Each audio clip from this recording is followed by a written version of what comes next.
I'm going to show you how to make a high protein, relatively low carbohydrate tuna noodle casserole real quick today. I'm making this for lunch, so it's a smaller portion than I make for dinner. So what I've got on the burner here is a half a serving of lentils.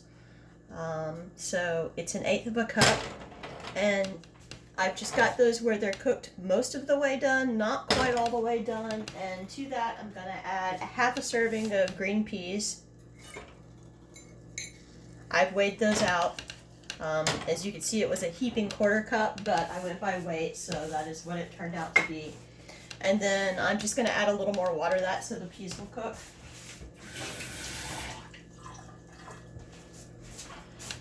And I'm going to crank that back up to high. I had been cooking the lentils on medium heat. I'll crank that up to high just to get it boiling again real quick. And while that is coming to a boil, I'm just going to get the rest of my ingredients together, which is a whole can of tuna, a serving of whole wheat pasta of your choice, a whole serving of fat-free cottage cheese, a serving of Parmesan cheese of your choice. I use a blend, and garlic. I use 2 servings of garlic. I like it garlicky.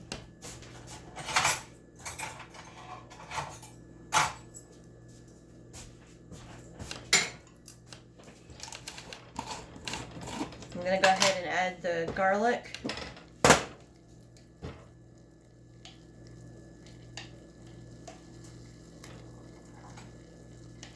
The serving of this garlic is a teaspoon.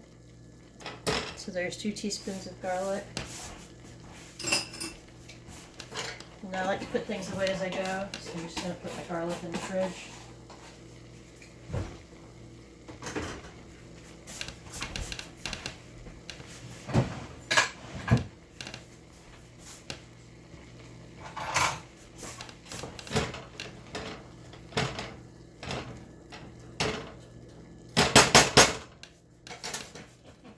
Add garlic salt.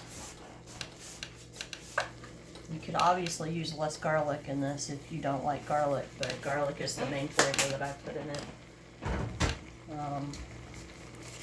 A little bit of pepper.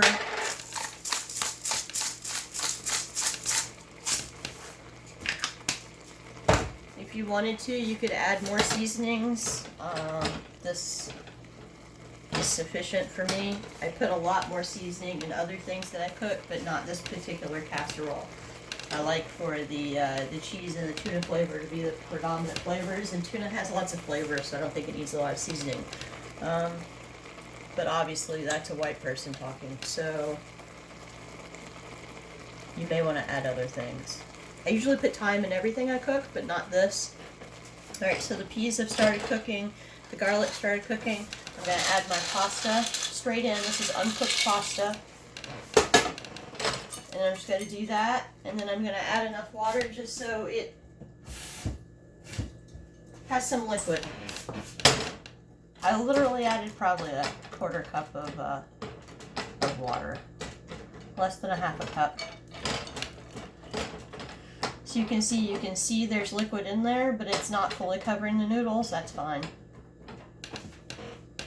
Put the lid on it, bring it back up to a boil. Now, time that for about how long your pasta says it's supposed to boil. This particular pasta says it's supposed to cook longer than it actually should. I usually boil this pasta 5 to 6 minutes, and that's all this is going to take to get those noodles done. I'm going to stir it a couple times because they're not fully under the liquid, but doing it this way means you don't have to dirty 2 pots. Obviously, you could boil your pasta separate and then put it in there and then not have to do this, but I find using 1 pot is my preference for everything. So, a serving of this fat-free cottage cheese is half a cup, and I'm going to put a half a cup in there. When we get done with this, the macros on this are 521 calories,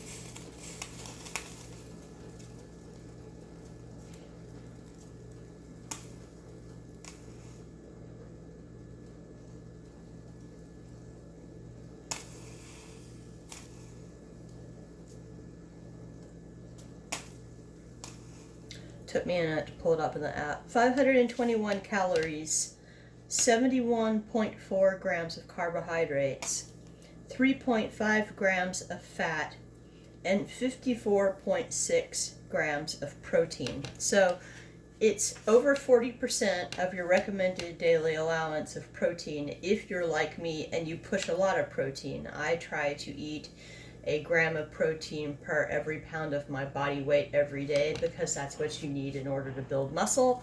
And I think muscle is important even when I'm not bodybuilding, so that's what I aim for. So pretty good macros on this, 521 calories. This is a reasonable size lunch, especially if you eat a light breakfast like me. I only had a banana for breakfast along with my coffee. And then that still leaves plenty of calories left for dinner.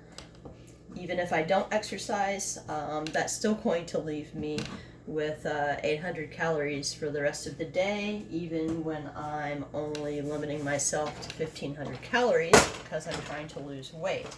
So, today's my rest day. I am not going to exercise. I'm going to keep my calories low because I'm not going to work any of them off.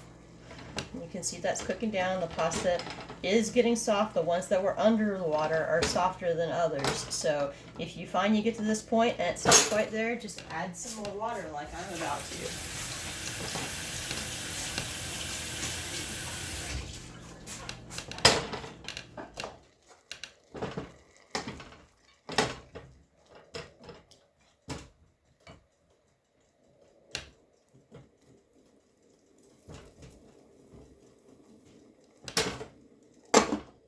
There we go.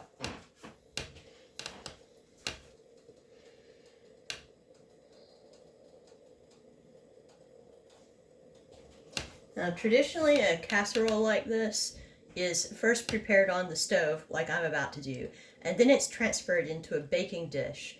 And then some people will put a cheese on top, some people will put a crumb on top. I don't bother with that step because, one, I think it's unnecessary. 2, it's extra calories. 3, it's extra time.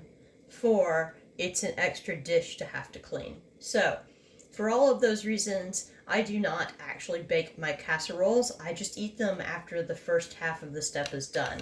If I was cooking this for a guest, I would go ahead and go through the effort of baking it in the oven so it would get that nice crust on top like you generally want with a casserole. But for myself, I just want food that's done and that tastes good.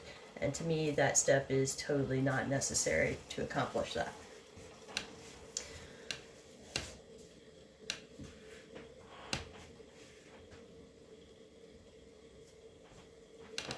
At this point, our lentils are completely cooked in there. Our pasta is most of the way cooked. Our peas are going to be completely done. Our garlic is going to be completely done. The only liquid that's been added to this is water. So you could make this with a broth to give it more flavor, but I don't because, again, I'm trying to keep my calories low, especially today on a rest day.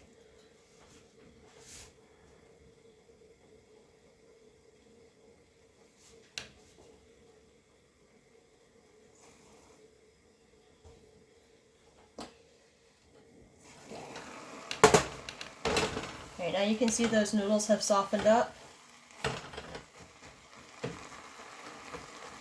And the water has basically cooked out. Then turn the heat down. Add in a whole can of tuna. I use chunk light tuna, literally the cheapest tuna you can buy at the store. It doesn't matter what brand, but it does need to be in water, not in oil. You can't hardly find tuna packed in oil anymore. It really has gone out of favor, fortunately, because it was foul.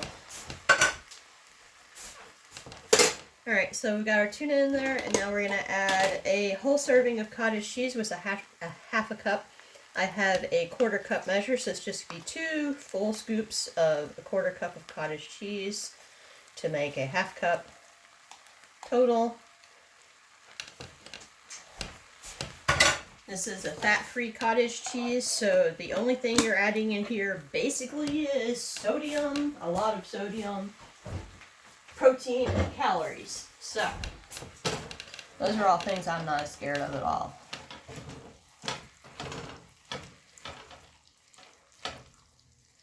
As you stir this, your cottage cheese will start to kind of break down a little bit and give it that creaminess that you would normally get from making a roux when you make a cream-based casserole.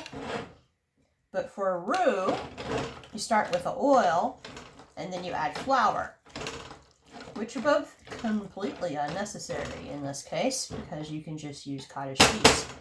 Butter has very little protein and just adds a ton of fat, and flour just adds carbs. So, as you can see, it's plenty thick, it doesn't need flour, and as that cottage cheese melts, I've only got it on medium temperature, it's going to turn creamy too. So you're saving your step of making a roux. It's going to taste just as good as making it with a roux. It's true, you don't have the butter in there, but once you learn how to live without butter, you really don't miss it as much as you'd think. All right, and then the only thing left in this recipe is a serving of Parmesan cheese, which is a tiny, tiny little amount. If there's anything that I generally put too much of in anything, it's the shaky cheese, because I really like this shaky cheese. So a serving of this grated Parmesan cheese, any of them, is basically only 2 teaspoons. So 2 teaspoons. I mean, I often do double or even triple that. I'll put, 3 servings, which equals a tablespoon, which is pretty common for most things that I make. This will be fine. All right, so we've got peas, cheese, garlic powder, salt, tuna, noodles, lentils. And you can see it coming together there, turning nice and creamy. And that's it. It's done. I'll dump it in a bowl and show you what it looks like.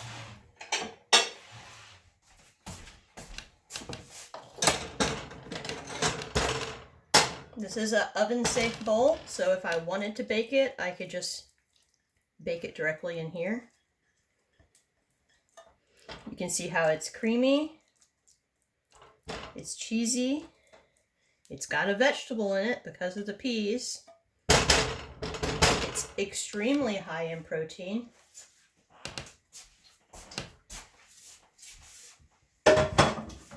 It's fairly low in carbs considering it's a pasta dish, and it's done.